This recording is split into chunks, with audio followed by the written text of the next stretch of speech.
When you have a weak or dead battery, jump-starting your car off another person's electrical system is quick and easy. But remember, the order in which to do it safely without causing sparks or arcing can be the challenge. For this, you'll simply need jumper cables and a functioning second car.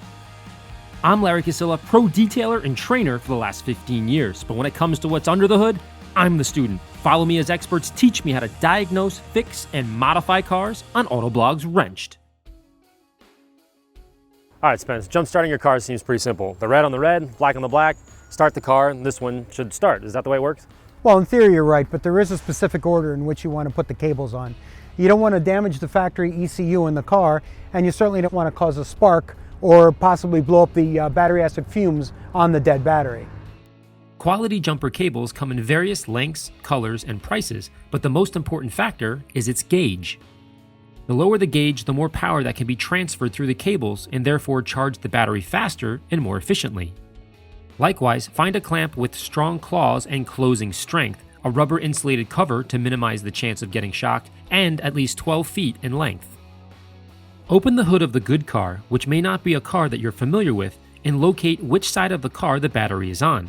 Try to arrange the cars in such a way that you're not working in between the two cars if they should accidentally roll or engage a gear, but the bumpers should not be touching. Always make sure each car is in park and all the accessories like radios and blower fans are turned off, the e-brake is engaged, and pull the keys out of the car to avoid your helper from starting it by mistake while you're under the hood. Now with both cars off, begin with the dead battery, but first untangle your cables and make sure all four leads are not touching one another before you attach them to the battery. A common mistake is to have one side of the cables resting on each other unknowingly while working on connecting the other side. If this happens, an arc or a spark may occur, which is harmful to the battery and could ignite a fire. Step 1 is to attach the red or positive cable to the dead battery first. The reason this is done is because this particular battery has minimal power, so it gives you a lower potential for an issue. The battery will have signs indicating positive and negative and is usually accompanied by a red for positive and a black for negative. Make sure your black lead is resting on plastic and not metal if possible. For step 2, repeat the same process to the good battery and attach the positive side once again, so now both batteries are connected by their positive cables. For step 3, connect the negative or black cable on the good car to the battery terminal. For the final connection, do not connect to the battery. Instead, look for a shiny piece of unrusted metal that may be attached to the engine block or alternator, but avoid any metal that may carry fuel or is near belts or fans that will rotate once the car is turned on. As always, consult your manual as it may suggest a suitable attachment point. With both cables properly connected, start the good car and let it run for 5 to 10 minutes.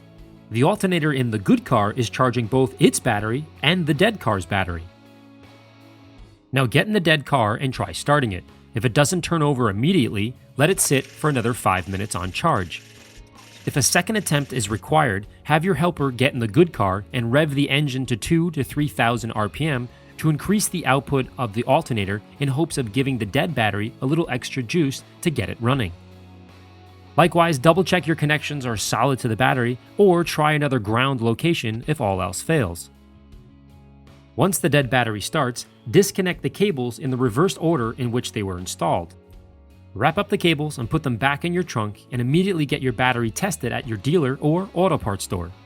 It may be time to replace the battery if it's simply lost its charge. Bypassing a dead battery with jumper cables can get yourself back up and running on the road, but this typically isn't a fix.